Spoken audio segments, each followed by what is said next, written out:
हे फ्रेंड्स मुक्तल जोशी. आजच्या लेक्चरमध्ये आपण बुद्धिमत्ता चाचणीवर आधारित IMP असे 10 प्रश्न पाहणार आहोत आणि हे सगळे प्रश्न ॲक्चुअलमध्ये वेगवेगळ्या परीक्षांमध्ये विचारलेले आहेत आणि असेच प्रश्न तुम्हाला आगामी परीक्षेमध्ये सुद्धा विचारले जातील.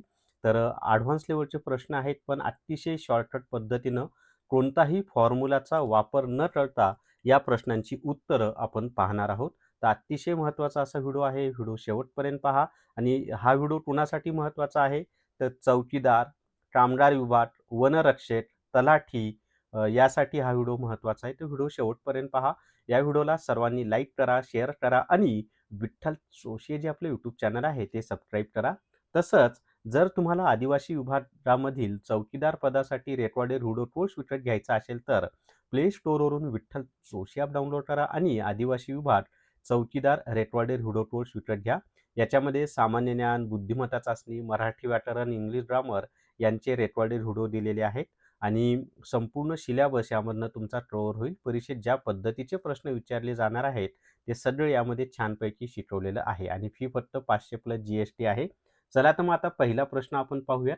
पहिला प्रश्न आहे पहा, खालील मालिका पूर्ण करा. आता याच्यामध्ये काय दिलेलं आहे आपल्याला? 7, 9, 21, 67, 273 प्रश्नचिन्ह. आता हे कसं सोडवायचं माहिती आहे का?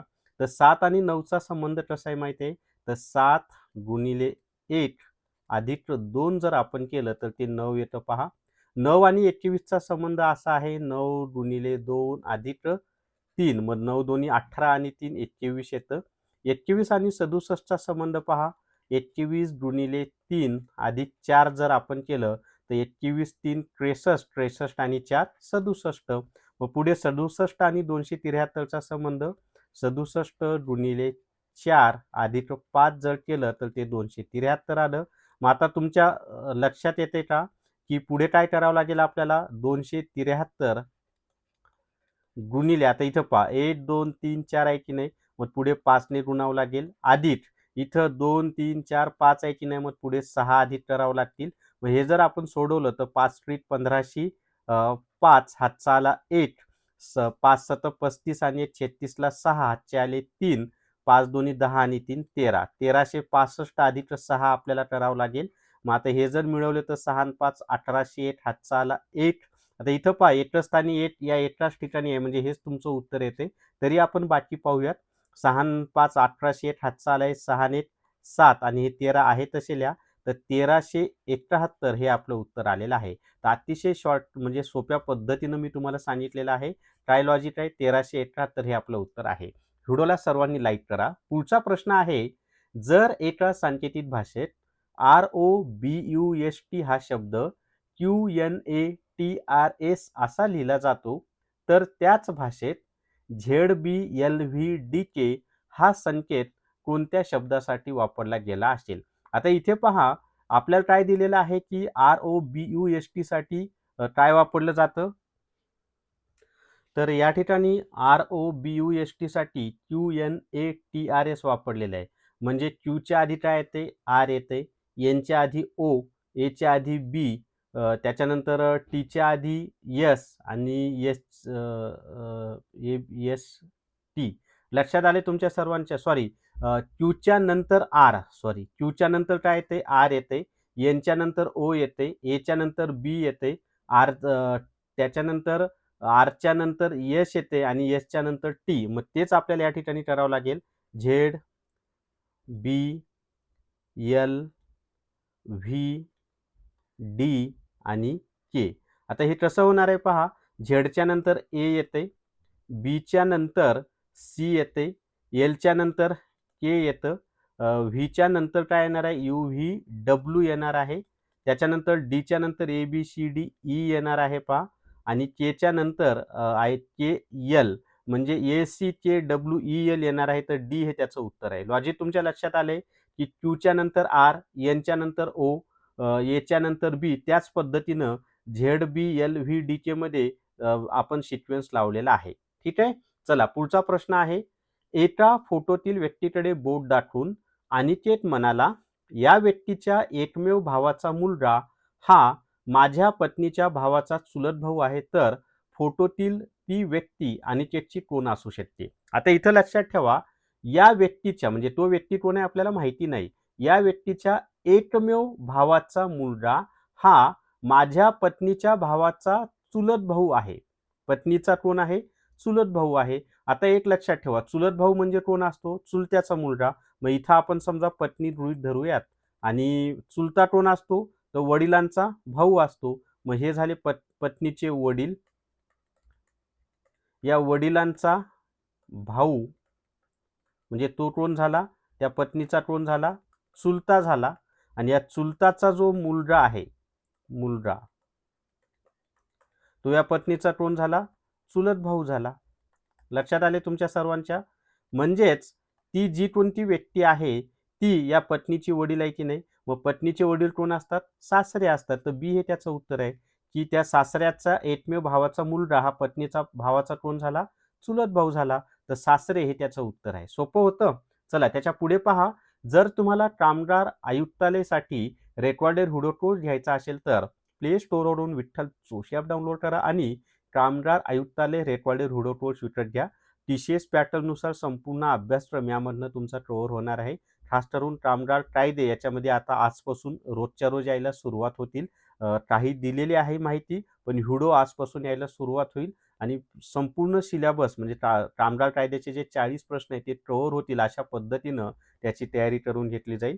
त्या व्यतिरिक्त मराठी व्याकरण, इंग्लिश ग्रामर, बौद्धिक चाचणी, सामान्य ज्ञानमधले सगळे विषय इतिहास, भूगोल, राज्यघटना, अर्थव्यवस्था, विज्ञान सगळे विषय यामध्ये दिलेले आहेत आणि हा संपूर्ण सिलेबस फक्त 500 प्लस GST इतक्या कमी फीमध्ये तुमचा कव्हर होतो. निश्चितच तुम्हाला परीक्षेमध्ये फायदा होणार आहे. चला त्याच्या पुढचा प्रश्न पाहूयात आता. पुढचा प्रश्न आहे विधान पहा काय दिलेले आहेत. पहिलं विधान आहे सर्व लेखक बुद्धिमान असतात. दुसरं विधान आहे काही बुद्धिमान व्यक्ती कवी असतात. आता याची मांडणी कशी होती माहित आहे का? की सर्व लेखक बुद्धिमान असतात असं दिलंय की नाही? मग सर्व हा शब्द असला की दोन वर्तुळ एकमेकांमध्ये पाहिजेत आपल्याला आणि सर्वला लागून असलेलं जे नाम आहे ते आतमधलं वर्तुळ असतं. मग आतमधलं जे वर्तुळ आहे ते लेखकांचं असणार आहे. आपण इथे लेखक लिहूयात. लेखक हे काय झालं? आतमधलं वर्तुळ झालं. जे दुसरं वर्तुळ आहे ते बुद्धिमान लोकांचं आहे. आपण इथं बुद्धिमान लिहूयात. बुद्धिमान यांचं वर्तुळ हे बाहेरचं झालेलं आहे. आता हे समजून घ्या वर्तुळ आहेत म्हणून हा. त्याच्या पुढे पहा काही बुद्धिमान. काही म्हणलं की असे दोन वर्तुळ काय पाहिजेत आपल्याला? एक मिनिट हे काय होते मध्ये मध्ये? तर मी काय सांगत होतो? काही म्हटलं की दोन वर्तुळ आपल्याला असे एकमेकांमध्ये पाहिजेत. मग इथं काही बुद्धिमान व्यक्ती म्हणजे बुद्धिमानला हे असं पाहिजे आणि इथं कवी अशी आकृती आपली तयार झालेली आहे. पुढे पहा निष्कर्ष काय दिलेले आहेत आपल्याला? तर काही लेखक कवी असतात. आता लेखक आणि कवी यांचा काही संबंध आहे का? हे लेखकाचं वर्तुळ आणि कवीचं वर्तुळ काहीच संबंध नाही. म्हणजे पहिलं विधान चुकीचं आहे. काही कवी बुद्धिमान असतात. आता पहा इथं हे जे हा जो भाग आहे हे काही कवी बुद्धिमान असतात म्हणजे दुसरं निष्कर्ष बरोबर आहे. म्हणजेच केवळ निष्कर्ष 2 योग्य हे त्याचं उत्तर आहे. बी हे त्याचं उत्तर आहे. केवळ निष्कर्ष 2 योग्य. त्याच्या पुढे पहा आता अमित उत्तरेकडे 10 किलोमीटर चालत गेला. तेथून तो दक्षिणेशी 6 किलोमीटर परत आला. त्यानंतर तो पूर्वेकडे 3 किलोमीटर चालत गेला. तर तो मूळ स्थानापासून किती अंतरावर व कोणत्या दिशेला आहे? आता इथेच आपल्याला आकृती काढावं लागेल. समजा हे त्याचं मूळ स्थान आहे. इथून तो कुठे गेलेला आहे? उत्तरेला 10 किलोमीटर गेलेला आहे. पुढे 6 किलोमीटर रिटर्न आला. मग आता हे इथून 10 आहे त्याच्यापैकी 6 गेले. समजा इथपर्यंत रिटर्न आला तर हे किती झालेलं आहे? 4 झालेलं आहे. 6 आणि 4 10. त्याच्यानंतर तो पूर्व दिशेला. मग आता ही जर वरची उत्तर असेल तर उत्तरेला चेहरा असताना उजव्या हाताला पूर्व दिशा असते म्हणजे इकडे गेला 3 किलोमीटर. तर तो मूळ स्थानापासून किती अंतरावर आहे? हे त्याचं मूळ स्थान आहे आणि हे त्याचं अंतिम स्थान आहे. तर हे आपल्याला अंतर काढायचं आहे. मग आता इथे पहा एक काटकोन त्रिकोण तयार होतो की नाही? मग हा जो भाग आहे हा काटकोन त्रिकोणाचा काय झालेला आहे? कर्ण झालेला आहे आणि हा 90 अंशाचा कोन झालाय म्हणून हा वरचा काय झालेला आहे? कर्ण. मग कर्ण वर्ग बरोबर पायथागोरसच्या प्रमेयानुसार कर्ण वर्ग बरोबर पाया वर्ग. आता 3 आणि 4 पैकी कुठला तरी एक पाया मानूया. 3चा वर्ग अधिक उंची वर्ग किंवा एक बाजू वर्ग अधिक दुसरी बाजू वर्ग असे म्हणू शकता तुम्ही. 3चा वर्ग 9, 4चा वर्ग 25, 9 आणि 4चा वर्ग 16. मी बेरीजच सांगितली डायरेक्ट. 4चा वर्ग 16, 16 आणि 9 किती येतं? 25 येतं. मग कर्ण वर्ग बरोबर जर 25 असेल तर कर्ण बरोबर किती येणार आहे? 5 येणार आहे. म्हणजेच तो मूळ ठिकाणापासून किती अंतरावर आहे? 5 किलोमीटर एवढ्या अंतरावर आहे. आता दिशा जर सांगायची झाली तर इथून जर तुम्ही विचार केला तर ही वरची उत्तर झाली, ही इकडं पूर्व झाली. म्हणजे ही जी दिशा आहे मधली ही कोणती झाली? ईशान्य झाली. उत्तर आणि पूर्वच्या मध्ये ईशान्य असते की नाही? मग 5 किलोमीटर ईशान्य हे त्याचं उत्तर आहे. 5 किलोमीटर आणि ईशान्य. पुढचा प्रश्न आहे पहा आता. P, Q, R, S, T आणि यू हे 6 मित्र एका वर्तुळाकार टेबलाभोवती केंद्राकडे तोंड करून बसले आहेत. आर हा पीच्या डावीकडे दुसऱ्या स्थानावर आहे. क्यू हा एसच्या त्वरित उजवीकडे आहे.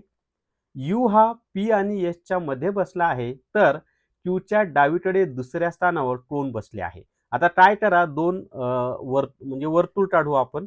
त्याला 6 जण आहेत म्हणून 6 रेषा 1, 2, 3, 4, 5 आणि 6 हा वर्तुळ समजून घ्या बरं का. आता पुढे काय आपल्याला माहिती दिलेली आहे पहा. आर हा पीच्या डावीकडे दुसऱ्या स्थानावर आहे. आर हा पीच्या डावीकडे दुसऱ्या स्थानावर. मग समजा इथं जर आपण पी घेतला तर ही जी बाजू आहे पीची ही बाजू उजवी असते आणि खालची कोणती असते? डावी असते. मग आर हा पीच्या डावीकडे दुसऱ्या स्थानावर आहे. मग पीच्या डावीकडे पहिलं स्थान हे झालं, हे दुसरं स्थान आर झालं. पुढे काय दिलं आपल्याला? क्यू हा एसच्या त्वरित उजवीकडे आहे. आता एस कुठे आहे ते आपल्याला माहित नाही, पण काढू आपण. यू हा पी आणि एसच्या मध्ये आहे. आता समजा इथं जर पी असेल तर इथं यू येणार आहे आणि इथं कोण येणार आहे? एस येणार आहे. कारण यू हा पी आणि एसच्या मध्ये आहे. पी आणि एसच्या मध्ये यू झालेला आहे. मग आता क्यू जो आहे हा एसच्या त्वरित उजवीकडे आहे. म्हणजे इथं कोण झालेलं आहे? क्यू झालाय. आणि एसचा चेहरा जर इकडं असेल तर ही त्याची उजवी बाजू झाली आणि ही वरची डावी बाजू झाली. म्हणजेच एसच्या त्वरित उजव्या बाजूला क्यू आहे. मग राहायला कोण फक्त इथं राहिलेला आहे. कोण कोण आहेत? P, Q, R, S, T. त्याच्यातला पी, क्यू झालाय, आर झालाय, एस झालाय, यू झालाय. म्हणजे राहायला कोण आहे? टी राहिलेला आहे आपला. म्हणजे इथं कोण आलेला आहे? टी. तर क्यूच्या डावीकडे दुसऱ्या स्थानावर कोण आहे? आता क्यूची डावी बाजू ही आहे पहा. मग क्यूच्या डावीकडे पहिल्या स्थानावर एस आहे आणि दुसऱ्या स्थानावर यू आहे. तर डी हे त्याचं उत्तर आहे. क्यूच्या डावीकडे दुसऱ्या स्थानावर कोण आहे? यू आहे. सोपं होतं की नाही? चला पुढचा प्रश्न पहा आता. जर तुम्हाला बुद्धिमत्ता चाचणी म्हणजे मी स्वतः शिकवलेला बुद्धिमत्ता चाचणीचा रेकॉर्डेड व्हिडिओ कोर्स घ्यायचा असेल तर प्ले स्टोअरवरून विठ्ठल जोशी ॲप डाउनलोड करा आणि बौद्धिक चाचणी रेकॉर्डेड व्हिडिओ कोर्स विकत घ्या. फक्त म्हणजे याची मूळ फी 600 रुपये आहे. पण 3 दिवसांसाठी याची फी 300 रुपये आहे. तर ज्यांना घ्यायचं असेल ते 300 रुपयामध्ये हा कोर्स घेऊ शकता. आणि ज्या ज्या परीक्षांना बुद्धिमत्ता चाचणी हा विषय आहे ना, त्या सगळ्या परीक्षांसाठी हा कोर्स उपयुक्त आहे आणि फी फक्त किती आहे? 300 रुपये. चला त्याच्या पुढचा प्रश्न पाहूयात आता नेक्स्ट.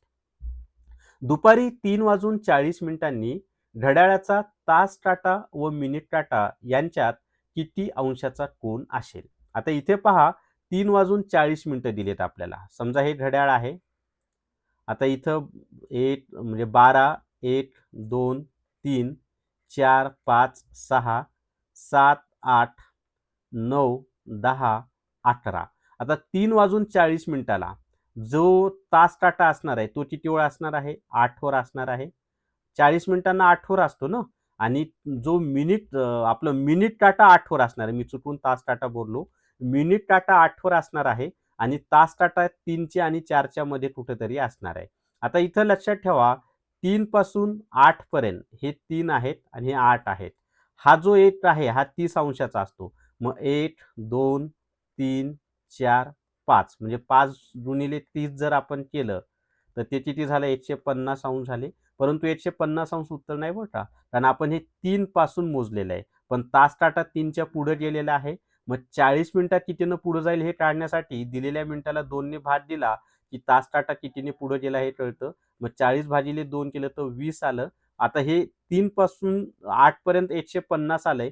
पण तास काटा 3च्या पुढे गेलाय म्हणून ते 20 150 मधून मायनस करा आणि उत्तर आलेलं आहे 130 अंश. तर 130 अंश कोणतं आहे? बी हे त्याचं उत्तर आहे. की तास काटा आणि 3:40 तास काटा आणि मिनिट काटा यांच्या किती अंशाचा कोन असेल?